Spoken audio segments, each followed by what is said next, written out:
태우면은 투명인간 취급하기, 뒤로 불러다가 혼내기. 그런 다양한 이제 태움의 유형이 있는데 그 중에서도 가장 억울한 게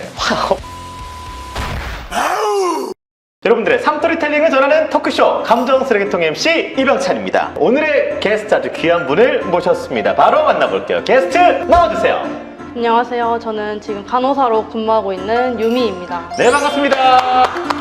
여기 우리 게스트분께서 가명을 쓰고 있다는 점 알아주시면 감사하겠습니다. 오늘 게스트 유미님을 모시고 우리 신규 간호사의 삶과 현직 간호의 삶, 이렇게 또 두 가지의 주제로 한번 이야기 나눠보도록 하겠습니다. 아니, 간호사가 된 계기가 운동 중 부상 때문이라 그래요? 맞아요. 이제 체대를 가기 위해서 입시 체육을 했었는데 다치는 바람에 이제 그거는 못하게 됐고 이 길을 택하게 되었죠.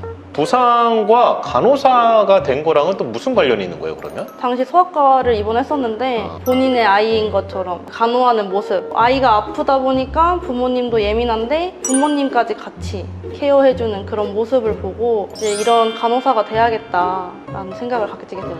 자, 그때 내가 왜 그렇게 생각했을까? 지금 와서 후회한 적이 있다. 하나, 둘, 셋! 있죠? 그때 내가 너무 순진했다 이런 생각, 그죠? 유민님이 간호사가 됐습니다. 그래서 이제 신규 교육을 받잖아요. 네. 신규 교육은 어떻게 진행이 되는 거예요? 저희 병원 같은 경우는 일주일 동안은 전체 교육, 그리고 나머지 3달 동안은 부서 들어가서 교육이 시작됩니다. 부서 안에서는 선배 선생님들과 붙어서 하는 교육이라는 거잖아요. 그렇죠. 네, 그거를 이제 전문 용어가 있다면서요? 멘토가 되는 선배 간호사 선생님이 프리셉터. 프리셉터. 네. 신규 간호사는 프리셉티. 셉티. 네. 멘토, 멘티 약간 이런 네, 느낌이에요. 맞아요. 아, 그러면 그렇게 한 조를 이뤄가지고 어떻게 그 근무를 하시는 거예요? 이제 그 프리셉터 선생님과 근무를 겹치게 해주는데 그 선생님을 따라다니면서 이제 어떻게 해야 되는지 배우는 거죠. 중증 환자를 주로 보는 프리셉터 선생님이랑 근무할 때 특히 힘들다 그래요? 아직까지는 할 수 있는 게 없으니까 뭐를 달라고 해도 잘못 갖다 줄 때도 있고 처음 보는 거다 보니까 귀에 들어오지도 않고. 근데 중증 환자면은 막 진짜 위급한 환자인 거잖아요. 뭐 달라, 소리도 막 크게 지를 거 아니에요. 맞아요. 멘탈 흔들렸겠는데요? 지금도 많이 흔들리고 있죠. 아니, 그리고 본인이 감염될 뻔 해가지고 크게 혼난 적 있다 그래요? 이제 환자한테 쓰지 않았던 바늘이긴 한데 이제 일을 하다가 제 실수로 인해서 그 바늘에 찔렸었고 환자한테 안 썼으니까 아무렇지 않겠지 하고 있다가 바늘 찔림 당한 걸 말을 안 했는데 어쩌다가 이거를 이제 수 선생님이 알았고 선생님이 왜 말을 안 했냐. 왜 그랬어! 아! 막 이러면서 혼났어요? 거의 거기 전까지는 갔죠. 아니, 신규 간호사 시절에 정말 듣기 싫었던 말이 있다고요? 그쵸, 있죠. 모든 이제 일을 하다 보면은 뭐 이거 다 했냐, 뭐 안 했냐, 그래서 뭐 다 한 거냐, 다 하고 가라. 뭐 모르는 게 있으면 뭐 내일까지 공부해와라. 느낌이 벌써 듣는데 약간 그 띠꺼움이 있어요. 다 했어? 안 했어?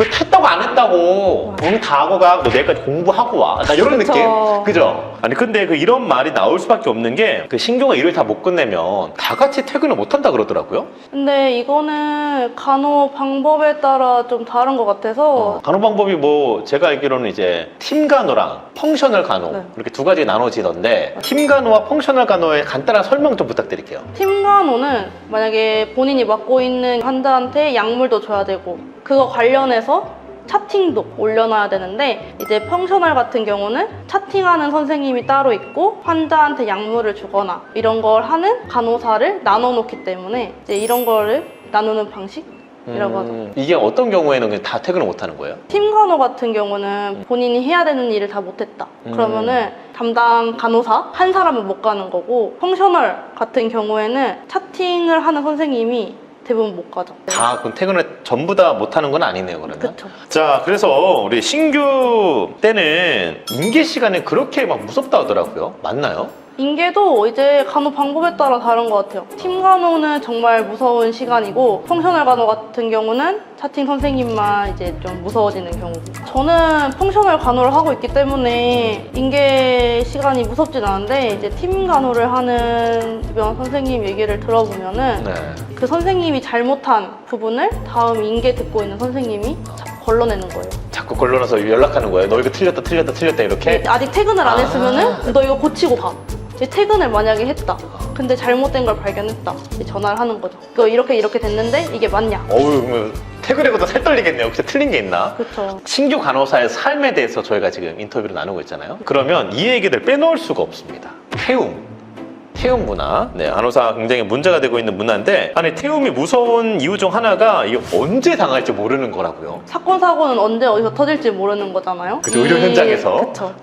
태우려는 사람도 태우고 싶어서 태우는 건 아니지만 이제 사람의 목숨과 관련돼 있기 때문에 예민해지다 보니까 이제 막말도 하게 되고 억양도 세지고, 저는 이렇게 생각을 하거든요. 일부러 태우는 거에 희열을 느끼는 사람도 뭐 있을 수는 있으나 그거는 이제 극히 일부인 경우고, 이제 대부분 사람들은 좀 너무 바쁘고 이러니까 좀 예민해지는 거잖아요. 맞아요. 그럼 이제 유미 씨는 태움을 당한 적이 있어요? 태움을 당했다라고는 솔직히 저는 생각을 하지 않는데 주변 사람들이 보면은 너 태움 당한 거야 라는 식으로 말을 하더라고. 어떤 거예요? 어떤 경우예요? 이제 한 선생님이 저한테만 약간 무뚝뚝하게 말하고, 그러니까 무시하듯이 말하고.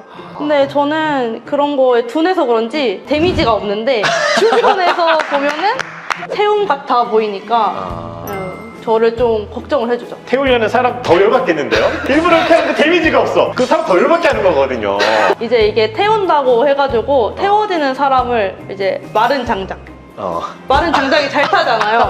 근데 저는 젖은 장작. 젖은 장작은 타질 않잖아요. 아무리 태우려 해도 태우지 않잖아요. 그러면은 태움에는 투명 인간 취급하기, 뒤로 불러다가 혼내기. 그런 다양한 이제 태움의 유형이 있는데, 그 중에서도 가장 억울한 게 환타. 환타는 대체 무슨 경우예요? 전 근무까지만 해도 바쁘지 않았어요. 제가 딱 들어오는 순간 바빠져요. 환타를 탄다 해가지고 환타. 환자를 부르는 사람. 그쵸. 너 환타라면서 이제 계속 갈구는 거예요, 그렇게? 이제 직접적으로 환타다 이러는 건 아니고, 아 뭐 저 선생님 있어가지고 오늘 바쁜 거잖아. 일부러 듣게끔. 네. 아니 진짜 어이없는 태움 방식 중 하나가 환타인데, 그 외에 또 좀 어이없었던 게 있나요? 이제 제일 윗년차 선배한테 안 좋은 모습을 보였다 그러면 이제 그 얘기가 다 도는 거예요. 아, 쟤 별로다. 이제 전에 듣다 보니까 이제 약간 제가 투명인간 취급 당한다거나 무시한다거나. 모든 사람들이 그 한 사람을 이제 왕따시키는 그게 되는 거예요. 윗년차의 그 미움에 의해서. 태움 문화가 없어져서 우리 간호사분들 더욱더 편하게, 마음 편하게 이제 근무를 하셨으면 좋겠습니다. 제발 부탁할게요. 네, 이렇게 우리 유미 씨가 이렇게 신규 간호사로서의 삶을 이렇게 잘 버텨냈는데, 좀 이런 시간을 버텨낼 수 있었던 특별한 방법이 있을까요? 저는 이제 스트레스를 받으면 운동을 하거나 음악을 듣거나 이런 식의 취미 활동을 하는데, 음악 관련된 거를 배워보자. 그래서 지금 피아노를 배우면서 스트레스를 풀고 이제 일을 열심히 하고 있죠. 아, 그렇죠. 약간 음악이 좀 심신 안정에 도움이 많이 되니까. 맞아요. 네, 이렇게 우리 유미 씨가 3개월 동안 정말 빡세게 신규 생활을 거쳐고 독립을 했습니다. 그때 기분은 좀 어땠나요? 좀 두려움이 생겼죠. 왜냐면 내가 한 환자를 맡아야 된다는 부담감으로 인해서. 이제 멘토 없이 본인이 오로지 책임져야 하는 그런 상황이 생기니까. 그래도 그런 부담감을 잘 이겨냈어요, 다행히. 네, 어떻게 어떤 마음가짐으로 이겨냈나요? 그냥 될 대로 되라? 못하고 몰라서 혼나면 되지. 당연히 이렇게. 혼나는 건 맞지. 멘탈이 좀 강한데요? 멘탈 갑인데 약간? 간호사 천직인 것 같습니다. 네, 이렇게 우리 간호사 유미님을 모시고 신규 간호사의 삶에 대한 이야기를 나눠봤습니다. 네, 이어서 독립 후에 간호사의 삶 이야기 나눠보도록 하겠습니다.